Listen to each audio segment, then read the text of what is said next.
जय हिंद साथियों, मैं अमित झा ऑर्ज न्यूज लाइव में आप सभी दर्शकों का स्वागत करता हूं। आज मैं आप सभी के बीच में ऐसे पर्सन जिसका नाम लेने में भी गर्व महसूस होता है, ऐसे कार्यकर्ता, ऐसे कर्मठ कार्यकर्ता जो समाज के प्रति अपने विचार को अच्छा रखते हैं, जो कि तन मन धन से हमेशा समाज के लिए हम रातों दिन खड़े उतरते हैं। हम उनका जो है अपने चैनल में स्वागत करते हैं और उनका जो नाम नाम मैं आपको इंट्रोड्यूस करा देना चाहता हूं, मदन खुराना जी। मदन खुराना जी, सबसे पहले आपका सर हमारे चैनल में स्वागत करता हूं। थैंक यू जी। मदन खुराना जी, सबसे पहले हमारे दर्शकों को बताएं अपने जीवनी के बारे में कि आप जो है कब से ये जो समाज के प्रति जो इतना आत्मसमर्पण कर रहे हैं, अपने आप को कब से ये कर रहे हैं? तकरीबन 8 साल की उम्र में मेरे फादर, मदर और हमारा पूरा परिवार रानीबाग आया गुरबस्ती जी। और बड़ी मेहनत की। मैं अपने परिवार में 4 बहनों और 3 भाइयों में सबसे छोटा था। ओके। और शुरू से ही हमारे फादर, मदर ने हमें मेहनत करना सिखाया। ये जो आपके यहाँ पे बुद्ध बाजार लगता है, यहाँ पे मेरे फादर, मैं और मेरे बड़े भाई यहाँ हमने पटरी पे ब्लाउज पीस भी बेचे। उसके बाद रानीबाग बाजार में दिवाली मेला लगता था। उस टाइम ये रेलवे रोड खुला नहीं था, तो हम बम पटाखे वगैरह बेचते थे। हमारे फादर ने और मदर ने एक ही चीज सिखाई, बेटे ईमानदारी से काम करना है।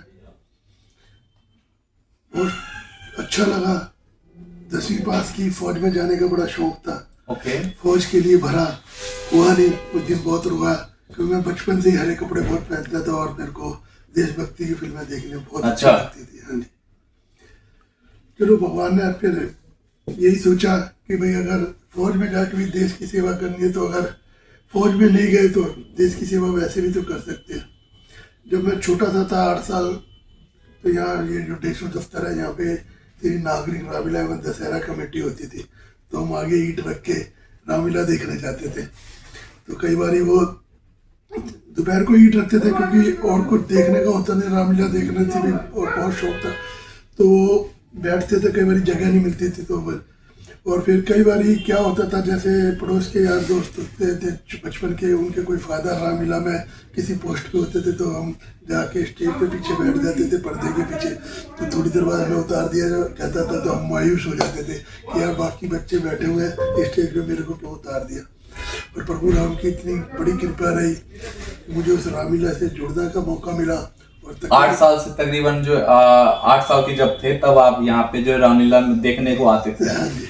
और आज तकरीबन 30 साल के करीब होने वाले होंगे मैं श्री नागरिक रामलीला एवं दशहरा कमेटी का प्रधान बनने का प्रभु राम ने मुझे मौका दिया। तो परिस्थितियों के हिसाब से बहुत कुछ देखा। फिर शादी के बाद ये जो नवयुवक रामलीला दशहरा कमेटी जो है, नागरिक रामलीला कमेटी, ये कब से तकरीबन चल रहा है? ये तकरीबन 60 साल हो चुके, 61 साल हो चुके हैं इसको। अच्छा। और जब समाज के प्रति अगर आप काम करने जाते, तो परिवार की सबसे पहले माँ बाप के बाद मिसेज की भी बहुत आहुति होती है। उसकी भी प्रेरणा बहुत जरूरी होती है। मेरी मिसेज श्रीमती अंजू मदन खुराना, उसका भी बहुत सहयोग रहा, बच्चों का भी बहुत सहयोग रहा। तो आज मैं इस मुकाम पे पहुंचा। सर, यहाँ पे बताया जाता है कि आप जो है कांग्रेस के कर्मठ कार्यकर्ता भी रहे, नेता भी रहे हैं आप। हाँ, समाज के लिए आपने तरह तरह के काम भी करवाए हैं, तो उस विषय में क्या कहना चाहेंगे? एक सही है, कांग्रेस पार्टी के द्वारा हम जो कार्य होते हैं करते हैं, लेकिन फिर भी समाज के प्रति कोई भी किसी भी पार्टी का कोई कार्य हो, क्या उसमें आम आदमी पार्टी हो, बीजेपी हो, कोई अच्छा काम कर रहा, मेरा मानना यह है कि अगर कोई अच्छा काम कर रहा है तो उसको उत्साहपूर्वक करना चाहिए और उसका उत्साह बढ़ाना चाहिए, ताकि जनता और समाज में, क्योंकि सारे काम सरकार है और केंद्र सरकार और ये दिल्ली सरकार नहीं कर सकती जब तक आप पब्लिक जागरूक नहीं होगी, जनता जागरूक नहीं होगी।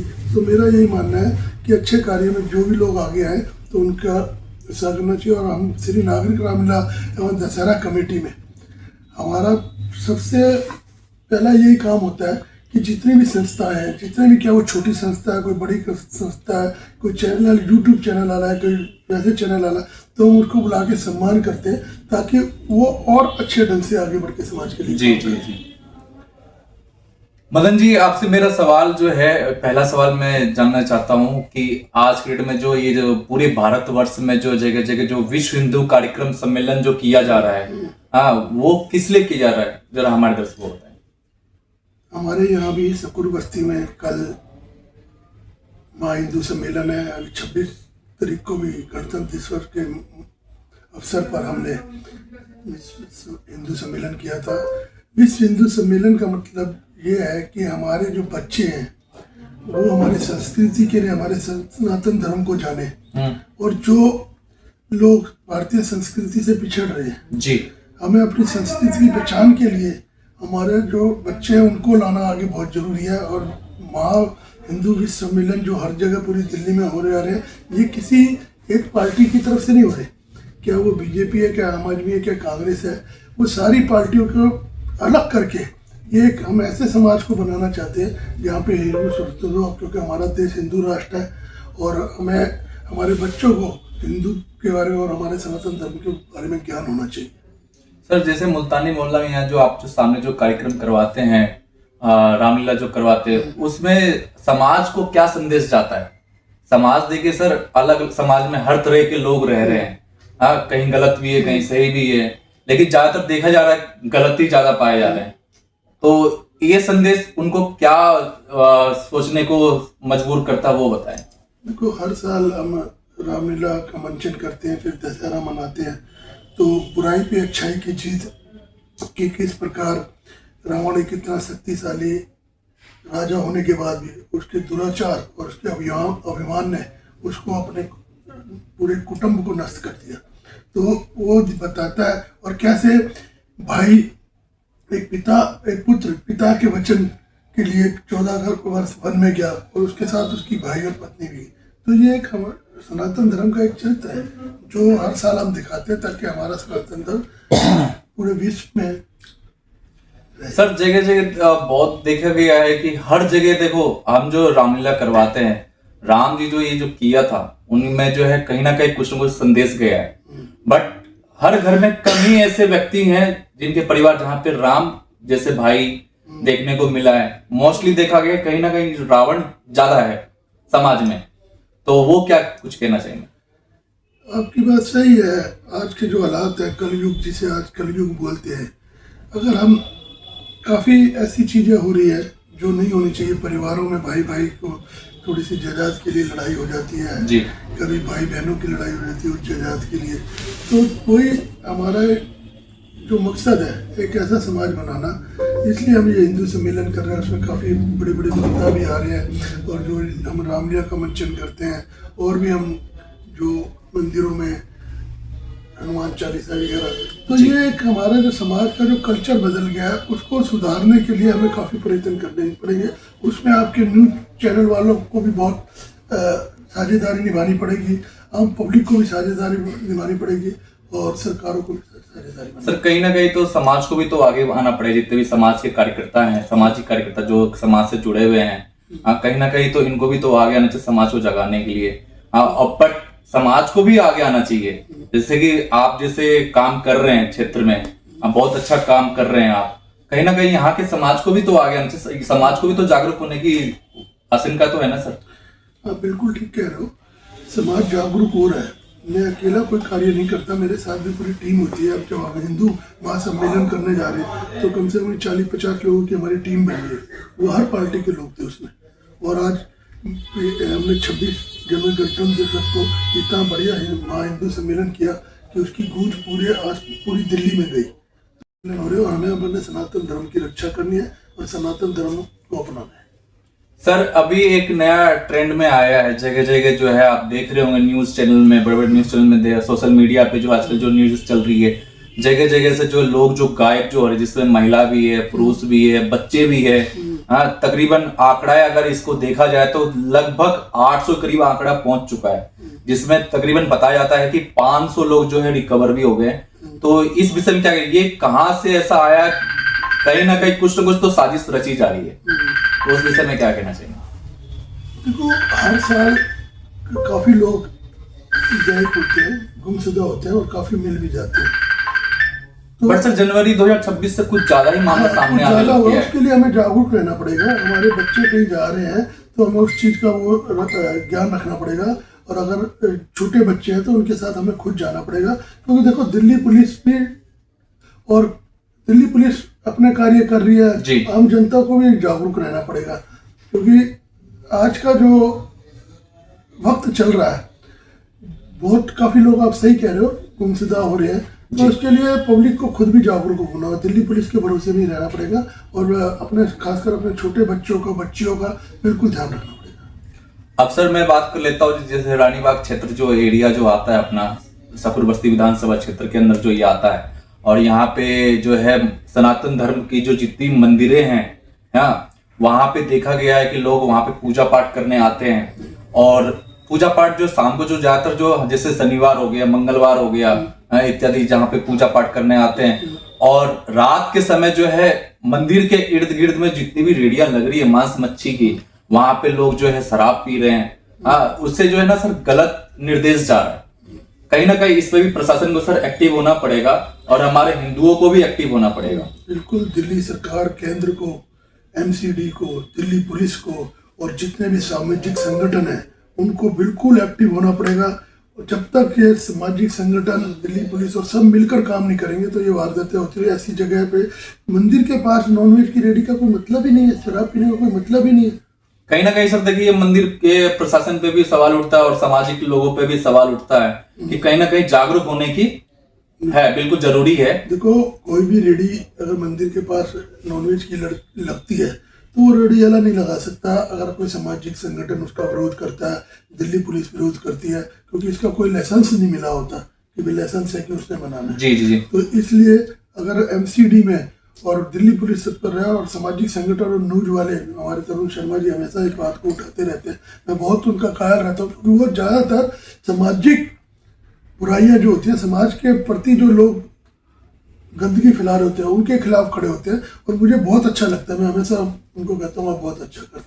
कहीं ना कहीं सर इन लोगों के लिए सर दायरा निर्धारित नहीं किया जाता, जैसे दायरा जो कम से कम 500 मीटर।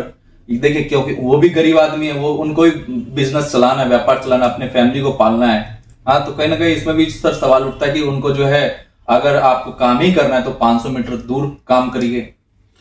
आप बिल्कुल बात कर रहे हो कि व्यापार, क्योंकि देखिए जगह जगह देखिए यहाँ पे परिवार है जो आप कहना चाहते हो, ठेके वगैरह भी खुल रहे हैं। लेकिन घर परिवार, आपकी बात बिल्कुल सही है, हर एक के घर परिवार होते हैं, रोजी रोटी होती है। लेकिन मंदिर के आसपास शराब और नॉनवेज बिल्कुल नहीं होना चाहिए। मैं इसके बिल्कुल खिलाफ हूँ। क्या वो किसी भी धर्म का लोग, क्या हिंदू हो, मुस्लिम हो, कोई भी बंदा अगर ऐसे हरकत करता है, रेडी लगाता है, तो मैं इसके लिए बिल्कुल खिलाफ हूँ। सर कहीं ना कहीं सरकार पे भी सवाल उठता है यहाँ पे, तो क्योंकि देखिए सरकार जो है, अगर किसी को लाइसेंस दे रहे हैं आप, जैसे दारू के ठेके के लिए लाइसेंस देती है, तो कहीं ना कहीं सरकार को भी ग्राउंड पे उतर के उनके अधिकारी इंस्पेक्शन करें कि कहीं मंदिर के आसपास तो नहीं है, या स्कूल कॉलेज यहाँ पे शराब तो नहीं चल। क्योंकि देखो इसमें भी सर अपना कहीं ना कहीं एक गलत संदेश जा रहा है। इसमें क्या वारदात भी ज्यादा बढ़ते हैं। मुझे जहाँ तक पता है, शराब की जितनी भी दुकानें खुलती है, उनके एक लाइसेंस लेने के लिए ये अनिवार्य होता है कि वहाँ पे मंदिर और स्कूल कॉलेज ना हो, उससे एक दूरी तय होती है। अगर उसके बाद भी उस दूरी के बीच में दुकान खुलती है तो कहीं ना कहीं भ्रष्ट अधिकारियों का उसमें हाथ होता है। सर मेरा एक सवाल और है, अपने मार्केट में या सड़कों पे आधे से ज्यादा जो है गाड़ियां जो है ना ऐसे अवैध तरीके से खड़ी होती है, जिसमें आने जाने वाले ट्रैफिक वाहनों को भी समस्या होता है, बसों को समस्या होता है। और जैसे एम्बुलेंस, अगर कोई इमरजेंसी आ जाए, कहीं आग ही लग जाए, तो वो कैसे निकलेंगे। तो कहीं ना कहीं इसमें जो है ट्रैफिक पुलिस को भी अलर्ट होना पड़ेगा और एमसीडी को भी अलर्ट होना पड़ेगा। अगर ये समस्या कल कुछ बड़ा रूप ले सकता है सर। क्योंकि देखो, अगर कहीं किसी भी एम्बुलेंस में कोई मरीज ही जा रहा हो, अगर उसकी मृत्यु हो जाए उस बीच में, तो यहाँ पे भी सवाल उठता है ना सर। मैं आपकी बात से पूर्ण से सहमत हूँ। इसके लिए एमसीडी और दिल्ली सरकार को बहुत बड़े कदम उठाने पड़ेंगे। पुलिस का भी सहयोग लेना पड़ेगा, सामाजिक संगठनों का भी सहयोग लेना पड़ेगा, क्योंकि गाड़ी इसके पीछे आपकी बात सही है, कोई एम्बुलेंस जा रहा हो उस परिवार का व्यक्ति चला जाएगा, और कई बारी तो गाड़ी की पार्किंग की खड़ी करने के पीछे लड़ाई हो जाती है और उस लड़ाई में किसी न किसी व्यक्ति की मौत हो जाती है। ये बहुत बड़ी समस्या है और मैं यहाँ के दुकानदार भाइयों और सभी को ये कहना चाहूँगा कि काफ़ी दुकानदार लोग भी है ना, दुकान के बाहर पटरी इतनी बड़ी लगा लेते हैं कि वो पटरी के साथ साथ नीचे सड़क तक ले आते हैं जी। तो एमसीडी को इनके विरुद्ध कार्रवाई करनी चाहिए, दिल्ली पुलिस को कार्रवाई करनी चाहिए, और जो यहाँ के पार्किंग के जो लोग हैं उनको एक सिस्टम से वो करना पड़ेगा, जिन्होंने पार्किंग ठेके पे ले रखी है, कि किसी को भी अनावश्यक नुकसान ना पहुंचे। अगर कोई एम्बुलेंस आ रही है, बाई चांस कभी कहीं आग लग जाती है, आग की गाड़ी आने में दिक्कत हो जाती है, पीछे मुल्तानी मोहल्ले में आग लगी थी, बड़ी दिक्कत हुई, गाड़ी हटवा के वो करी जी जी। तो ये बहुत बड़ी समस्या है और इसके लिए आप लोगों को आगे आना पड़ेगा। हम लोग आपके साथ हैं, आप जहाँ क्या होगे प्रदर्शन करना पड़ेगा किसी भी सरकार के खिलाफ, लेकिन ये बहुत बड़ी समस्या है, इसके लिए हमें बिल्कुल जागरूक रहना पड़ेगा। सर अभी जो केंद्र सरकार ने जो अभी जो एक कानून जो लाया था यूजीसी को लेकर, आपको मालूम ही होगा, यूनिवर्सिटी ग्रांट कमीशन, ये जो है छात्रावास के लिए है, लेकिन इस पे जो जगह जगह धरना प्रदर्शन जो चल रहा है और जो है सुप्रीम कोर्ट ने भी जो इस पे जो है स्टे लगा के केंद्र सरकार से जो जवाब मांगा है और उसका जो जवाब जो है केंद्र सरकार को 19 मार्च को जो है वापस देना है, उस विषय में क्या कहना चाहेंगे? सर कदम उठाया है और उस कदम पे सुप्रीम कोर्ट ने रोक लगाई है, तो वो जरूरी उस पर कुछ बदलाव करके छात्रों के हित में होना चाहिए। वो अगर छात्रों के हित में नहीं है तो उस कानून को या तो रद्द कर दिया जाए या उसको बदलाव करके छात्रों के हित के माध्यम से और छात्रों के हित में बनाया जाए। अच्छा सर, एक सवाल सबसे महत्वपूर्ण वो सवाल है सर, समाज के लिए कहीं मेरे को किसी भी पार्टी से लेना देना नहीं है सर। ये जो सवाल है सर, अगर जनता, आप जनता के बीच में जा रहे हैं और किसी वादे को लेकर आप खड़े उतर रहे हैं कि भैया आप मुझे वोट दीजिए, मैं आपके लिए ये दिन दुगनी रात चुगनी करूंगा, मतलब मैं आपके बच्चों के लिए, शिक्षा के लिए, बिजनेस के लिए या किसी भी चीज को लेकर समाज के लिए, समाज की जो जनहित में जो कार्रवाई हो उसके लिए मैं खड़ा उतरूंगा। बट सर उस टाइम तो सर आप जो है वहां पे जाकर जो जनता जो है वोट दे रही है और उसकी कीमत सर कोई नहीं समझता।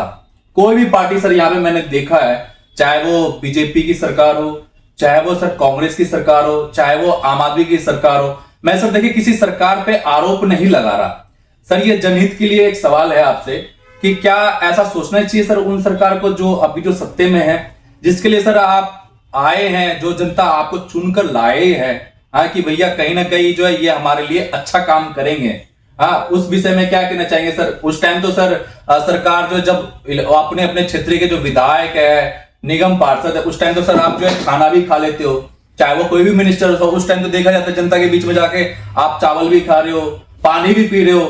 सर ऐसा क्या हो जाता है जब अगर चुनाव जब लड़ा जाता है उसके बाद आप सत्ते में आ जाते हैं, उसके बाद आपका रवैया चेंज हो जाता है जनता के प्रति? ये भी सोचने वाली बात है। तो जनता को अपने वोट की कीमत पहचाननी पड़ेगी। जनता के वोट से ही काउंसलर बनता है, जनता के वोट से ही एमएलए बनता है, जनता के वोट से ही एमपी बनता है, मेरे पार्लियामेंट, और जनता के वोट से ही प्रधानमंत्री बनता है। जनता को यह समझना पड़ेगा और जनता को अपने क्षेत्र के लिए ऐसा प्रतिनिधि चुनना चाहिए जो अपने किए हुए वादों को पूरा करे। और हमारा तो ये मानना है, अगर कभी शकूर बस्ती वार्ड ने हमें मौका दिया तो पूरी दिल्ली का सबसे बढ़िया, सुंदर और स्वच्छ और ईमानदार वार्ड जो होगा वो शकूर बस्ती वार्ड होगा। नहीं सर, यहाँ पे सवाल जनता के नहीं है, यहाँ पे जनता तो सर वोट देकर चली जाती है। जनता तो सर अपने विचार को रखती है कि भैया मेरा सरकार ऐसा हो, मेरा विधायक ऐसा हो, मेरा प्रधानमंत्री ऐसा हो, समझ रहे? लेकिन उनको नहीं समझना चाहिए जनता के प्रति।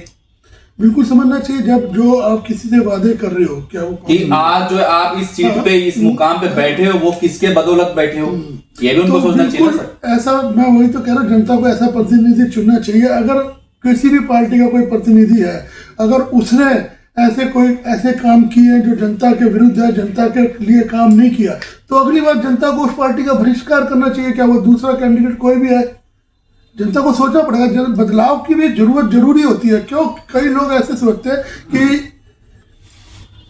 हमारे को तो इस पार्टी से सीट मिली है, हम तो बिगैर मेहनत किए हुए जीत जाएंगे। सर मैं ये कह रहा हूँ अपने चैनल के माध्यम से, अगर सभी जितने भी विधायक हैं, निगम पार्षद है या प्रधानमंत्री क्यों ना हो, अगर वो ईमानदारी से काम करे ना सर, ईमानदारी से और ग्राउंड लेवल पे, सर देखिए ऊपर वाला करप्ट नहीं होता, नीचे के अधिकारी करप्ट होते हैं। मैं ये नहीं कह रहा हूं वो करप्ट है, नीचे के अधिकारी करप्ट हैं। अगर खुद से सर, जैसे कि अभी जगह जगह कुछ विधायक ऐसे हैं जो काम कर रहे हैं, बहुत अच्छा काम कर रहे हैं, जगह जगह जाके समाज के बीच में जा भी रहे हैं और वहां से सारा जानकारी भी इकट्ठा कर रहे हैं। तो क्या उनको ऐसा सोचना नहीं चाहिए सर, ग्राउंड लेवल पे हर जगह हर एक विधायक क्या ऐसा नहीं कर सकता सर?